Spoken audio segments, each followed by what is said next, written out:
Hello friends, स्वागत है आपका आपके अपने channel HSC study and motivation video में। दोस्तों, आज हम इस वीडियो के माध्यम से जानने वाले हैं वर्क परमिट सिस्टम के बारे में और 7 different type of work permit के बारे में जानेंगे। तो चलिए वीडियो को स्टार्ट करते हैं। सबसे पहले परमिट टू वर्क सिस्टम क्या होता है। तो परमिट टू वर्क सिस्टम यानी कि पीटीडब्ल्यू सिस्टम यह एक स्टैंडर्ड ऑपरेशनल प्रोसीजर है। इसको ऑर्गेनाइजेशन के द्वारा इस्तेमाल किया जाता है ताकि जो भी पार्टिकुलर टास्क परफॉर्म करना है और वह जो टास्क है वह हजार्डस हो या फिर नॉन रूटीन वाला हो, तो उस टास्क को करने के लिए डॉक्यूमेंटेड परमिशन होती है और यह ऑर्गेनाइजेशन के द्वारा इशू किया जाता है, जिसे परमिट टू वर्क सिस्टम कहा जाता है। तो पीटीडब्ल्यू फॉर्म में स्पेसिफिक इंडक्शन होते हैं जो जॉब आप करने वाले हैं, उसके अलावा वह जो जॉब जो आप करने वाले हैं वह कौन से टाइम से लेकर कौन से टाइम तक करना है उसके बारे में भी इंफॉर्मेशन होती है। इसके अलावा वह जो जॉब है वह कहाँ करना है उसके बारे में भी इंफॉर्मेशन होती है। इसके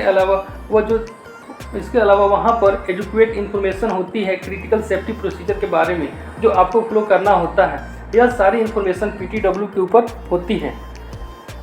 तो चलिए जानते हैं वर्क परमिट के टाइप्स के बारे में। तो दोस्तों, जब भी आप किसी ऑर्गेनाइजेशन में या कंपनी में काम करने के लिए जाते हैं तो वहाँ पर डिफरेंट टाइप के वर्क परमिट हो सकते हैं। यानी कि किसी कंपनी में 2 टाइप के वर्क परमिट होते हैं तो किसी कंपनी में 5 टाइप के भी वर्क परमिट होते हैं और किसी कंपनी में 7 टाइप्स के भी वर्क परमिट होते हैं। तो आपको यहाँ पे कन्फ्यूजन नहीं होना है क्योंकि यह कंपनी के रिक्वायरमेंट के हिसाब से होते हैं। तो यहाँ पर परमिट के 7 मेन टाइप्स के बारे में हम जानने वाले हैं।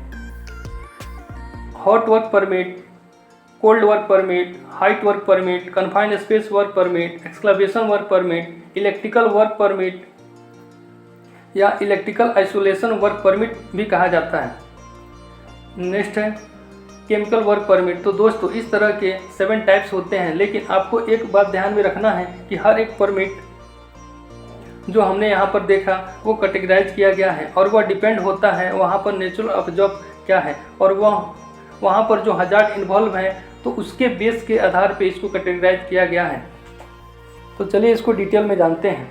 तो हॉट वर्क परमिट इसलिए इशू किया जाता है ताकि जो भी टास्क परफॉर्म करना है तो उस टास्क में अगर स्पार्क प्रोड्यूस होता हो, फ्लेम प्रोड्यूस होता हो या फिर अदर कोई भी सोर्स ऑफ इंग्रेडिएंट्स का वहाँ पर इस्तेमाल किया जाता हो, तो इस तरह के परफॉर्म के लिए अपने को ऑथराइजेशन इशू कराना होता है।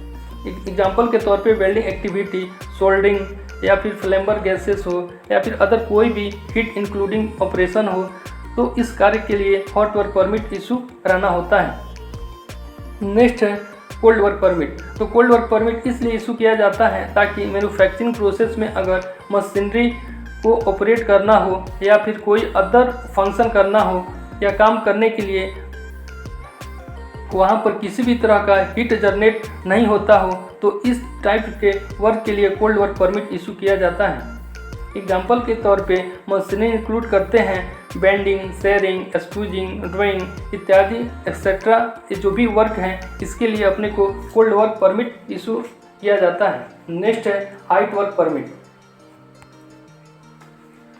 तो दोस्तों, हाइट वर्क परमिट इसलिए इशू किया जाता है ताकि जब भी आपको ग्राउंड लेवल से 1.8 मीटर एबोव काम करना हो, यानी कि एलिवेटेड स्पेस में आपको काम करना है, वह चाहे आप लेडर के ऊपर काम करें या फिर स्कैफोल्डिंग के ऊपर काम करें या फिर मोबाइल एलिवेटेड वर्क प्लेटफॉर्म के ऊपर काम करें या फिर कोई भी स्पेस में काम करें जो ग्राउंड लेवल से 1.8 मीटर एबोव हो, तो उसके लिए आपको हाइट वर्क परमिट इशू किया जाता है।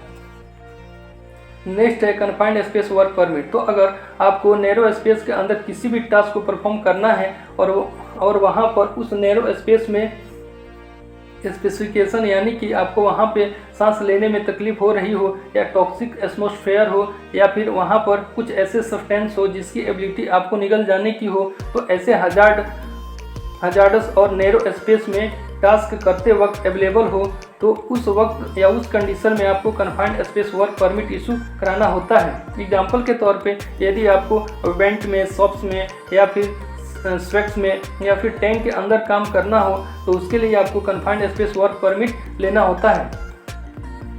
नेक्स्ट है एक्सक्लवेशन वर्क परमिट। तो यह आपको ज़मीन को खोदने के लिए या फिर माइनिंग के लिए पर्सनल लोगों के लिए यह काम करने का परमिशन दिया जाता है और वह आप चाहें वहाँ पर इंफ्रास्ट्रक्चर बिल्ड करने के लिए खुदाई कर रहे हो या फिर कोई भी रिसोर्स हो इसके अनर्थ करने के लिए खुदाई कर रहे हो, या फिर वह खुदाई करते वक्त वहाँ पर जो रिस्क इन्वॉल्व हैं, जैसे कि एक्सकवेशन के वजह से वहाँ पे फॉलिंग हजार्ड हो सकता है, या फिर कोई भी पर्सन ट्रिपेड हो सकता है, एक्सप्लोजन भी हो सकता है, या फिर एयरबॉन्स भी वहाँ पर कंटामिनेट हो सकता है। तो यह सब रिस्क उसमें इन्वॉल्व होते हैं।